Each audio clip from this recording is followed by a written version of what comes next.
हनुमान जयंतीच्या निमित्ताने हनुमंतांना आपण शेंदूर का प्रिय आहे हे बघणार आहोत. त्याच्या मागे अशी पौराणिक गोड अशी कथा आहे.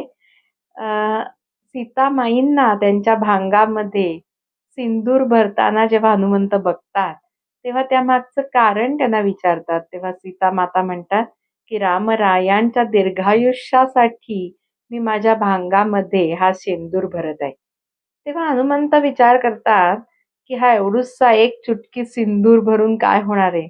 माझ्या स्वामींचं आयुष्य अनेक वर्षांनी, अनेक पटीने जर वाढायला हवं असेल, तर मी माझ्या पूर्ण अंगाला शेंदूर फासून घेतो आणि त्याप्रमाणे ते शेंदूर फासून जेव्हा रामरायांसमोर येतात, तेव्हा त्यांचे इनोसंट भक्तिभाव पाहून रामराया प्रसन्न होतात.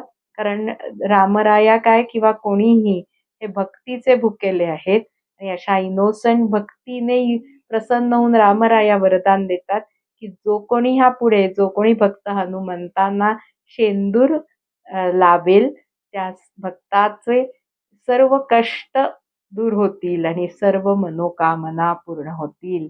यामागे शेंदूर लावणं हे महत्त्वाचं नसून हनुमंतांची निस्सीम भक्ती ही घेण्याजोगी आहे.